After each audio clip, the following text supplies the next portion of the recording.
কৃতি শিক্ষার্থীকে সম্বর্ধনা এসএসসি রিসেপশন এসিবাস 2025 চট্টগ্রামের পটিয়া উপজেলায় প্রথমবারের মতো আয়োজন যাচ্ছে এসএসসি রিসেপশন এসিবাস 2025। চট্টগ্রামের পটিয়ায় 1000 কৃতি শিক্ষার্থীকে সংবর্ধনা দিচ্ছে গাজী ক্যাডি ফাউন্ডেশন। আগামীকাল শনিবার বিকাল 3টায় পটিয়া সদরের মিনা কনভেনশন হলে সংবর্ধনা অনুষ্ঠানের আয়োজন করা হয়েছে।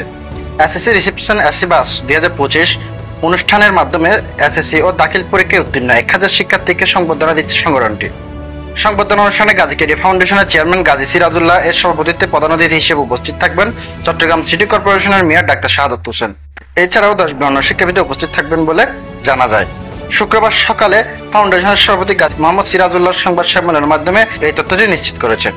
সংগঠনটি মনে করছে এই আয়োজনকে কেন্দ্র করে পটিয়ার শিক্ষাঙ্গনে ব্যাপক উৎসাহ উদ্দীপনা সৃষ্টি হবে। এছাড়াও শিক্ষার্থীদের এই স্বীকৃতি ভবিষ্যৎ প্রজন্মকে অনুপ্রাণিত করবে এবং সমাজে আলোর বার্তা ছড়িয়ে দেবে। সংবাদ সম্মেলনে অন্যান্যদের মধ্যে উপস্থিত ছিলেন ফাউন্ডেশনের সদস্য সচিব আশরাফ ইফতি, কোঅর্ডিনেটর এটিএম ফজলুল কবির, সাইয়েদউদ্দিন সাব্বির, তামজিদউদ্দিন, সাজিদ বিন দিদার, তন্ময় চৌধুরী, হুমায়ুন কবির রাহাত, কাজী মোজাম্মেল হক, মোহাম্মদ সাইদ হামিদ সহ আরো অনেকে।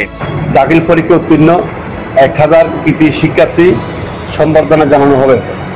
অনুষ্ঠানের আয়োজন করেছে গাজী ক্যাডি ফাউন্ডেশন। অনুষ্ঠানটি আগামী 13 সেপ্টেম্বর 2025 বিকাল 3টায় Meena convention Patiya bypass road চট্টগ্রামে অনুষ্ঠিত হবে। এই মহৎ আয়োজনের মাধ্যমে শুধু শিক্ষার্থীদের সাফল্য স্বীকৃতি দেওয়া হবে না, বরং তাদের আগামী দিনের স্বপ্ন ও নেতৃত্বের পথে গিয়ে যেতে উদ্বুদ্ধ করা হবে।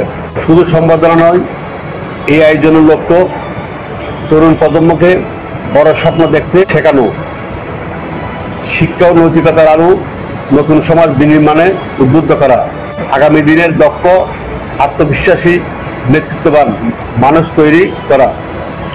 অনুষ্ঠানের প্রধান অতিথি doctor Shahadat Hossain, mayor Chattogram city corporation.